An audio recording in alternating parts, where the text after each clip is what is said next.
လေးလည်းမလေးကြည့်လည်းမကြည့်ဘာမလို့ဟုတ်ကဲ့ဟုတ်ကဲ့ဟုတ်ကဲ့ဆရာချောပြီးသားပါဆရာလည်း အဲ့လိုမြင်လိုက်ပါဦးမနေ့ပြုံးနေရတယ်ဗျာကြည့်လားဟိုကျွန်တော်ကြောက်ကြော်ပြပြတာပါဘယ်လဲလုံးစုံမနေ့ကပြရတယ် ဆရာတမီးကလည်းနားထောင်ပြီးပြီ တို့က ကျန်နောက်ထောင်ကြည့်လို့လေးတဲ့သူတန် ဒီကောင်ပူရှင်းမယ်နော် ဆိုတာရပါ ခဏလေးတရားဆိုတာ ပြီးပါပြီချိန်ပြန်သွားတာဆရာလေးပြီးချိန်တာ အားလုံးပြီးပြီခွန်စာနီလည်းတီးပြီးပါပြီနည်းနည်းလေးအကျန်းပေါ့အကျန်းနားထောင်ကြည့် ကိုယ်ကဖွင့်ပြပါဦးမယ် နာဆရာနားထောင် ပြီးပြီသမီးလေးကလည်းအကျန်းဆိုပြီးပြီ အဲ့တို့ရရ ကျန်းဆိုပြီး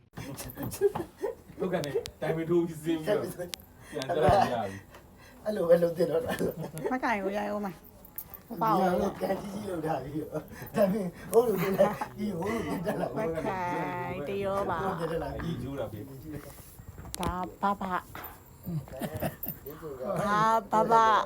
ကျမရဲ့ဘာဘာ ဟုတ်ပါပြီသမီးဆိုတာပိုက်ပါလေ အဲဘာဘာသဘောကျတယ်တမီးဆို လာပြီဒါတော့ကျမရဲ့စီစဉ်သူကြီး စီစဉ်သူ ဦးတော်မာကြီးလို့ပြောတာ အရင်တဝင်တိုးတယ်မမသူညမအရင်တဝင်တိုးတယ်မမ ဟိုဒီကြီးလေးကောင်းပြီဖရင်နော် ဒီဟာလေးရရမ်းကောင်းတယ်နော်ဒါအဝေလေးမှာခုဟိုကိုကျော်မင်းကလည်းဆက်လုပ်ထားတာသူကဒီတရောလေးနဲ့ဝင်ဆိုမိုက်သွားတယ်တရောလေးနဲ့ဝင်တာပြန်မိုက်နောက်ဆုံးမှလည်းအဲ့လိုလေးအချလေးရလေသူတကယ်တော့မှတော့နည်းနည်းလောနေပြီ ရှာတမီးစိတ်ကူလေးနော်တရောလေးပါကြတမီးစိတ်ကူနော်ရှာ လူချင်းနဲ့လူဆိုချင်းနဲ့စိတ်က ညားနေပြီသူအမှန်တော့လေ